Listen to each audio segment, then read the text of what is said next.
and welcome to Don't Be Bored. Today we're doing Best of the Month, so I'm joined by some awesome creators and we're all going to talk about what game we've enjoyed most in the past month. The caveat is these don't have to be brand new releases. Normally they're new to us, or maybe they've just been sat on the shelf for a long time and we've finally got them back off the shelf and enjoyed them the most in the last month. So without further ado, let's pass over to Meeple PhD. Hi, I'm Barb, Meeple PhD, and my favorite play for July 2025 is Space Station Phoenix. This is a game that came out a few years ago. I tried it once at the Dice Tower Retreat and then was thinking about it, and we finally picked it up at a used games sale, a huge sale at one of our local game stores. And we've been getting this out, and I am so glad we picked it up. So in this game, you are tasked with building up a space station. You arrive in the middle of nowhere with just this hub in front of you and a fleet of spaceships. Now, those spaceships are actions that you can take on your turn. So on your turn, you are either going to activate a ship or you're going to take a rest action, which allows you to reset all of your ships and get some income going. But the really cool thing about this is that the main resource that you are going to need in order to build your space station is metal. And what did you bring along that has a lot of metal? Those spaceships. So you are going to start deconstructing your fleet in order to construct your space station. This has a few different consequences. One, it reduces the amount of actions you can take, of course. Two, it reduces your income because your income is based on how many ships you have, but then you also start gaining income because you are enticing aliens to come and live in your space station, and some of them may give you some income as well. The different types of actions you're going to take include, destroying your ships to get resources or building parts of your space station. But you can also do this trade action, which is the main way that you're going to entice aliens to come and live in your space station. The other things you can do are kind of farming, which is a way to get a bunch of one resource or another. You can do this diplomacy action, where you are moving up on this diplomacy track. And as people take actions, if you are the highest on that track, you get to get a bonus. So this is a really cool thing because you are always paying attention to what others are doing to see if you're going to get one of your bonuses or not. So thematically, this really sings for me. It makes perfect sense that you're going to arrive in the middle of nowhere with this fleet of ships, and you're going to start tearing it apart in order to build a space station. So I've really enjoyed kind of puzzling our way through this game, and I love, kind of trying to chain things together so that I'm getting bonuses from the diplomacy track, but I'm also getting bonuses from the aliens who are living in my space station, and I'm figuring out which ships to destroy first so that I don't lose the big actions that I want to do, but I'm also getting enough metal to build up my space station. And so this is one of those games that has a lot going on, but I absolutely love it, and it creates this really fun puzzle to try and figure out. And so that's Space Station Phoenix, my favorite for this month. I hope you enjoy this content. If you want to go see me elsewhere, I have my own YouTube channel where I connect board games and astronomy. Otherwise, I'm on Instagram and Blue Sky as Meeple PhD, and I will see you next month. I'm picking a game I have looked forward to actually playing for years, and that is Dark Quarter from Van Ryder Games and Lucky Duck Games. It's been on the games I've been looking forward to most every year since I backed it, and finally it's arrived. The app is working, I can play this game. Has it led up to expectations? Well, the fact I've picked it for Game of the Month would suggest that yes, indeed, I like it. Now, it's worth mentioning, though, that this certainly isn't a game for everyone. And I've seen some slightly negative responses to the game online because, is this a game? That's something people seem to be asking. If there's a very big focus on apps and storytelling, people start questioning how gamey is this game. I think we had those same conversations around sort of Destinies and other ones that are very app-driven, with Lucky Duck as well. Yeah. And that can be a bit Marmite in the community, and that's fine. Yeah, but for me, this is perfect. It is, I would say, more of a interactive story in the same way those kind of visual novel video games are. You're steering where your characters are going, you are rolling dice to see how successful certain actions are, and then you're getting rewarded with story for doing that. Obviously, the story itself is also going to be slightly off-putting because it is very, very, very dark, very graphic in certain scenes, full of naughty adult words, and set in the 80s. Lots of kind of vampires, Cthulhu, that kind of story. I'm trying to skirt around not spoiling anything. And if that doesn't appeal to you, this game won't either. And people have said, well, do you even need the board? Well, technically, no. You can actually just play it with the cards using the app. But the board does bring a certain amount of presence to it, especially when you've got the minis as well. Ours are painted. It does immerse you more in there. But what it has done is taken the Destinies and the Divinus engine and ultimately just streamlined it. So you're able to freely move around the board as you see fit with the story. There's not that kind of drudgery where, oh, need to go there, then I go there, then I go there, then I go to the place I want to go to. No, you're just zooming around, unlocking bits of the story. And it can be played entirely solo. By playing 2 characters, you can play it multiplayer, discussing where you go, but the story is going to be largely the same, regardless of player count.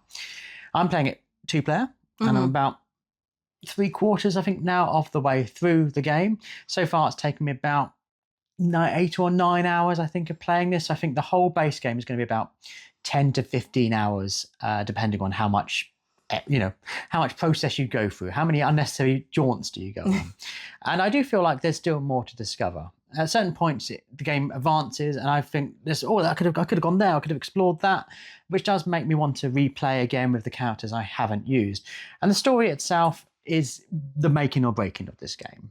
It's incredibly well written. I do like Evan Derrick's writing, and there's a lot of juicy nuggets and quite a complicated story of various threads that come together throughout the game. It does feel like your choices have consequence, which is important as well. It reminds me of those old Telltale kind of point-and-click adventure games where it'd say, this character's going to remember that you said that. And it does feel like that has a genuine effect later on in the game with certain options being available to you. So if all of those boxes are ticked by this game, if what I'm talking about sounds appealing to you, you're going to like this. If you've got question marks about it, I would perhaps do a bit of research before you invest in the game, because if you want a proper board game that is light and fluffy and family friendly, you're not finding it here. This is the wrong game for you. But if you're happy to embrace the darkness of the Dark Quarter, know that a lot of it is going to be looking at a phone rather than looking at a board. There's a fantastic story and a fantastic kind of experience to be had here. Mine, it is a lighter, fluffy game. Very light and fluffy.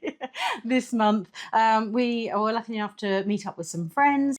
We played a few new games to us, and one of those was Trinket Trove. And of course, some of that appeal was going to be the beautiful art by Sandara Tang, who we know from Critter Kitchen, from Flamecraft. I mean, incredible artist. Yeah, a nice kind of lightish card play game that's sort of fun and quick, and sort of that weeknight kind of tick box. Yeah. I think it will be for us. I'm hoping we can get a copy soon. We don't know. We played our friend's copy, but basically in this one you are set collecting, and what makes that interesting is that the players around are sort of bidding to take the first lots of cards from the table, using the cards that you have in your hand. So you're trying to collect cards into your hand, but you're also having to spend them every round in order to be able to, depending on the value of any number of cards that you put down from your hand, that will be the value of your bid per se for your first player. And then each player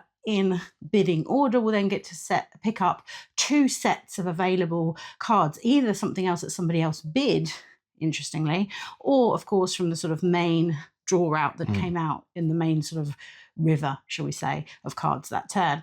And you're collecting them into your hand, obviously trying to make these different types of sets. Now the sets are very different. Some of them are sort of classic, get 7 of the same type of thing and you're going to get 145 points or something crazy like that. Some of them, there might only be a couple of cards in the whole pack. So you're just hoping and praying you get good points by getting the second one when you manage to pick up that magic one. Some of them have that interesting point system where you get 1 and it's 5 points, and you get 2 and it's 10 points. And then if you get 3 of them, no points. No points. But if you get 4 of them, 60 points, you know.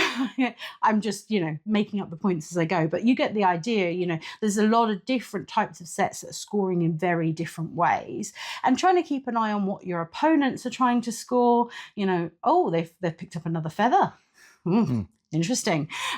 So do you try to sort of take away from what you know that different people are collecting around the table? Do you purely trying to work on what's working from you?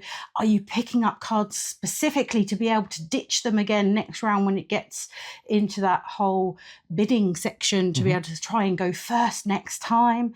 There was a lot of table chat about, I know you're collecting this and I know you're collecting that, which makes it fun and engaging. Now, I promise this won't be my pick all of the time, but in the last month, for me, Star Wars Unlimited has been the game that has taken up a huge chunk of my gaming time. If you're not aware, it's a trading card game, but you can just start by playing like the Spotlight sets, and they are effectively like a complete game for you. Almost. In fact, if anything, if you're thinking of playing Star Wars Unlimited, I'd maybe wait. This is odd, I know. I'm starting talking about a game I've really enjoyed and telling you not to get it. And that's because if you're new to trading card games, if you've never played that style of game, there's a new version coming out, a new box, I should say, not version, which is Battle of Hoth. It's going to come in a board game box. It's going to have sort of thicker cardboard tokens. It's going to have 2 complete decks, including rules that tell you don't shuffle these cards for your first game, play with them in the order they come out of the box, and that's the sort of tells you how to play the game, a bit like Wingspan did with those sort of starter birds that you could do, where it's like, right, start with these, you want to keep these resources and play these birds in Wingspan. They've done a Lorcana Gateway, the new sort of box that's going to be coming out in the next few months, I think it might be close to October, is going to be the Battle of Hoth Star Wars Unlimited box. And it's going to be a good way for people to get into the experience. For me, I like cracking open a box of cards, pulling cool cards, creating decks. Normally, for me, with iconic characters, and I like the competitive play, but I think I've actually been even more enjoying casually playing this game. Not the one-on-one format, actually doing draft, doing sealed, which I even did one at Disney HQ, and that's probably one reason it's my best of the month. It got boosted, because I got invited to go to Disney HQ in London to play the new set, which is all about Jedis and Sith and the Force. It feels very Star Warsy, even though it's probably not my favourite set. I think Jump to Lightspeed, the previous one, which is all about spaceships, I think that was more my vibe, but cool characters that some I'm not fully aware of because they're from the sort of expanded universe of Star Wars, but I've just been thoroughly enjoying this card game. Well, you've got these cards and you have to make that decision of, I need resources, so I have to resource one of these cards, but I kind of want to play them all as well. So you get great choices throughout the game, as well as all those iconic characters being brought to life. I just want to say a huge thank you to all of you watching, and a huge thanks to the creators that joined me on today's show. As you're going downstairs to comment what your best of the month was, check out the description box because there'll be links to the creators who've joined me on today's show. So as you subscribe here, you can subscribe to them as well. And until next time, have a fantastic month gaming.